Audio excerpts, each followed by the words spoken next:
AJ McCarron, welcome back to Tuscaloosa, Alabama. I hope you're doing well, sir. What's up, Ryan? How are you, man? I'm good. Just a celebration here in Tuscaloosa. Yep, there ain't nothing wrong with that. I'm just curious, what was your reaction on Monday evening?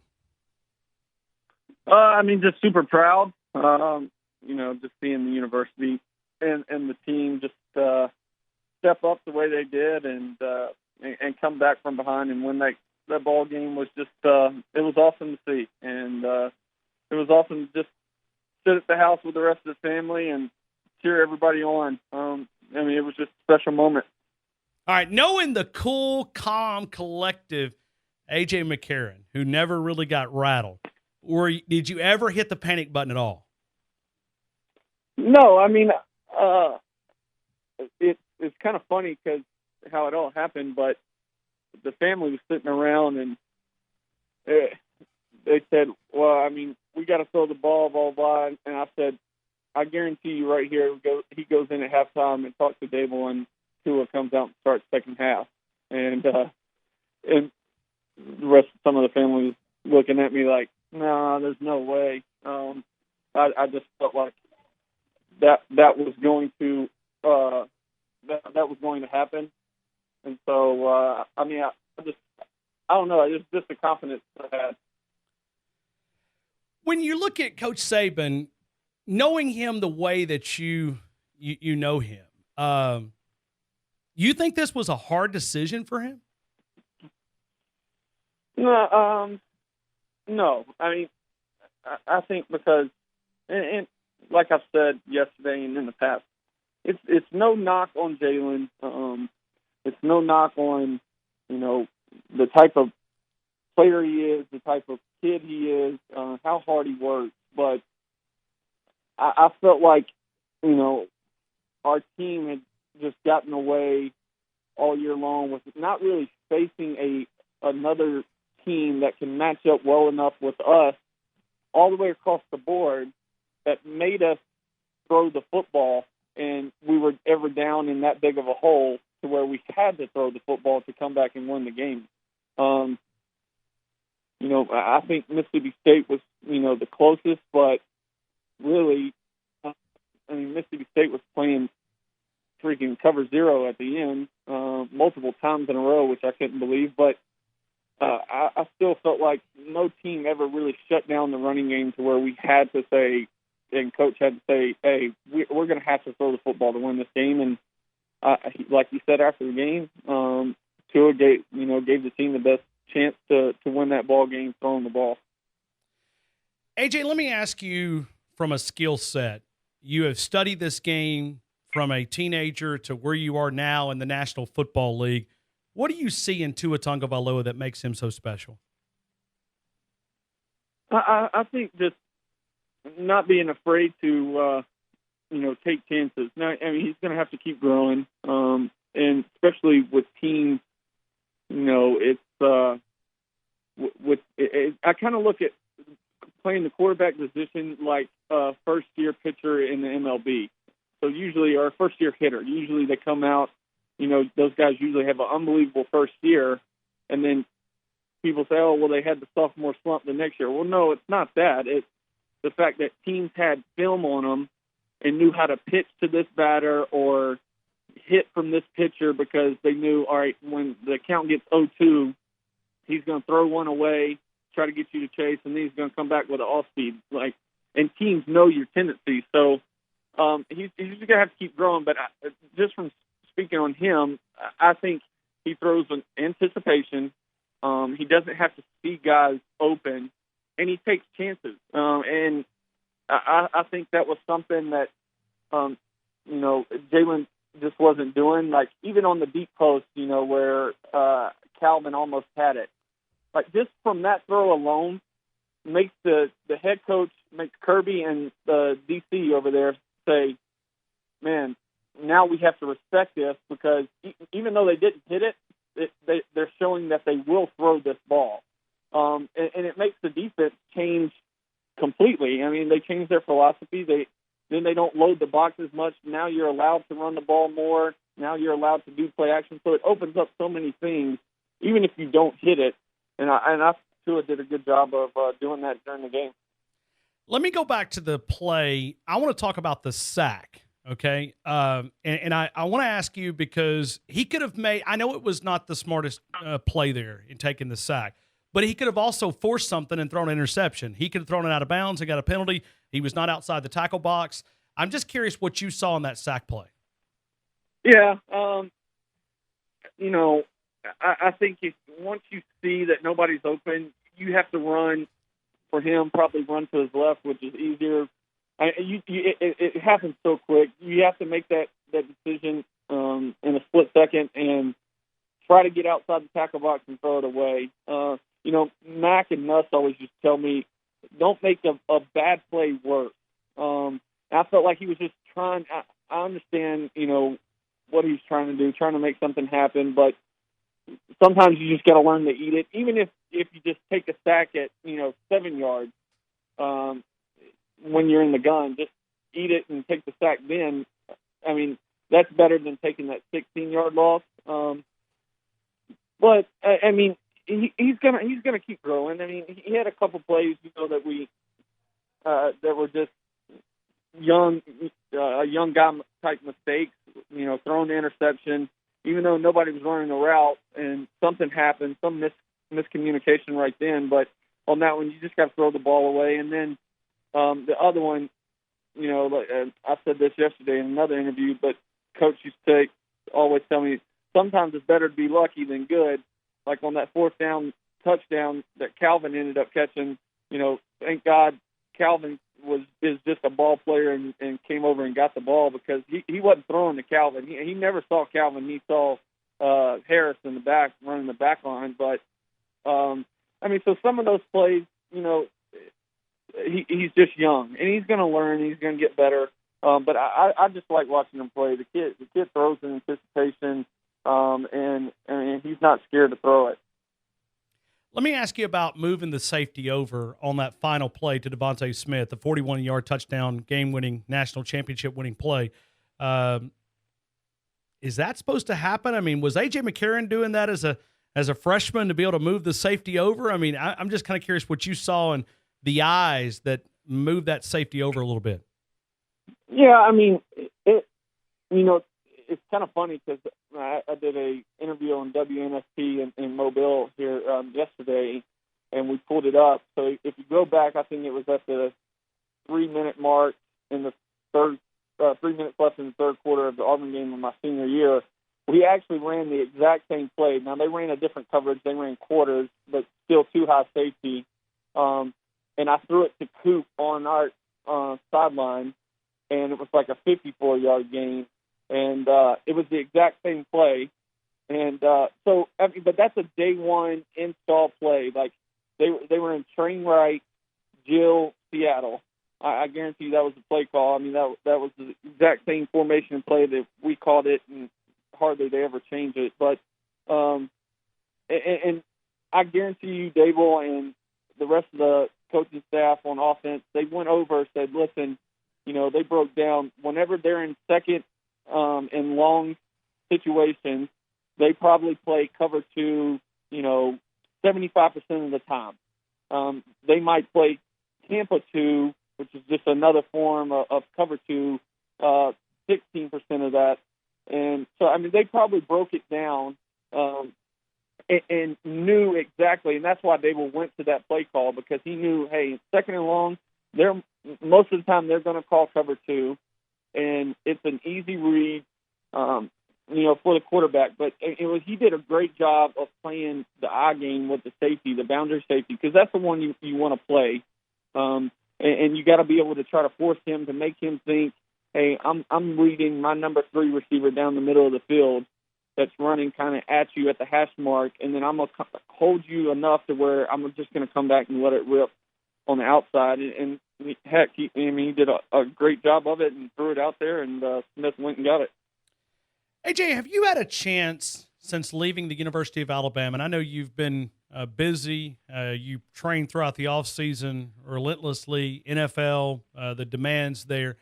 Have you had a chance to reflect on what you guys were able to accomplish here? And has it hit you what you were a part of and the catalyst that got all this started? Yeah, a little, but Ron, I think over time you start to really enjoy it more, and really just sit back and respect the grind that the rest of your teammates went through with you, and all the sacrifices you went through. But I think over time, like, the older my son gets and he starts asking questions, and then you kind of reminisce on, all the old times and tell him old stories and everything of what happened. I think that's when it'll really hit me, and to realize what we accomplished and how hard it is to do that. I mean, really, you think about it, we won 2 in a row, and heck, I still think, till this day, and I'll take this to my grave, like, if we win the Auburn game, I think we win our 3rd in a row too, because I think we beat Florida State. But it's just awesome to see. And whenever I talk to old teammates, it's just it's an unbelievable experience that we had together, and something all of us will cherish for the rest of our lives for sure. Let me ask you, growing up in this state and understanding the legendary, iconic status of Coach Bryant, and watching your head coach tie him, I think most of us, our parents, could probably give us more insight. We never thought this would be done. And now Nick Saban has tied Coach Bryant with a number of national titles. What makes him so great? I think Coach just, his work ethic. And, I used to mess with him and tell him sometimes just go home and enjoy some other stuff. But, that's just all he does. He just eats, sleeps, and breathes, Alabama football. And I think it's something that separates him from everybody else. A lot of people aren't willing to sacrifice being away from family and probably missing some memories along the way because he just wants to be so good. And his famous saying, I hate to lose more than I like to win. And I think that's him in a nutshell. And I think that's what separates him from everybody else, is just his daily grind and, what he's willing to sacrifice to achieve his ultimate goal and have his teams achieve those goals. Now, I'm just curious now, the junior that looks just like you, that you put these photos up there, 2034 quarterback at Alabama. Is he a righty or lefty?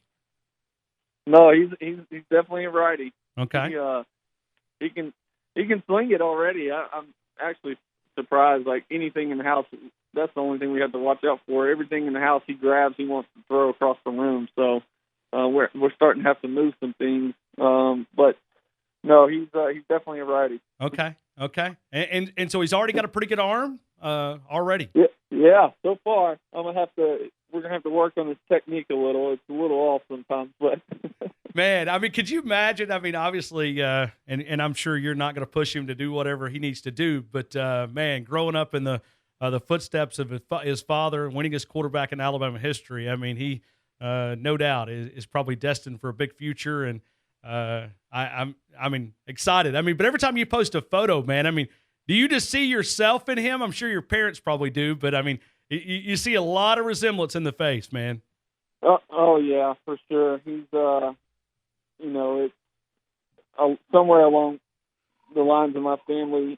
My wife always mess with me, and our family members. We have some on my aunt's side, some Asian in us, and when I smile big, like, my eyes start to squint a little, and he has the same features.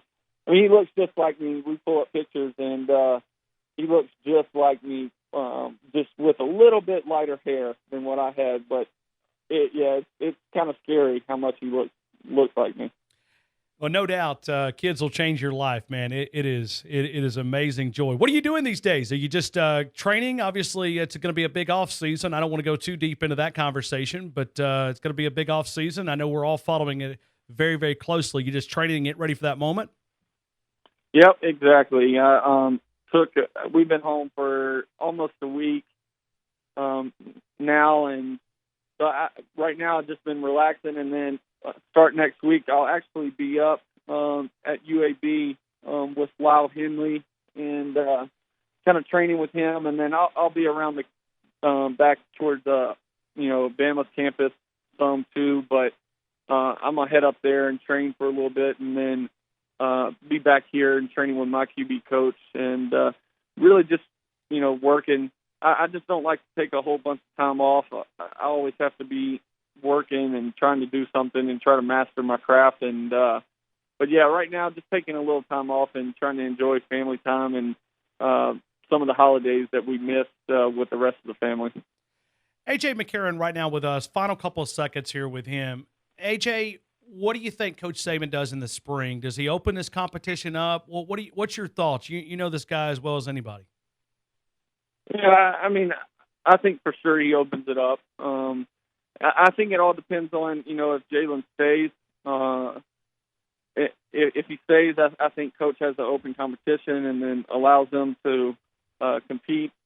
If Jalen goes, then I think for sure, it's to a spot. And but it's going to be interesting. It's going to make a fun off season for all the media and everybody that reports on it, because I think it'll be a good one, and it'll bring a lot of coverage to the university, which is always awesome. And but yeah, I think for sure he's got to open it up and then see where it leads, because it's going to push both of them to be better, and it's going to push the team to really be better too, because then everybody looks at the main position, the quarterback position, says, man, that job's not secure.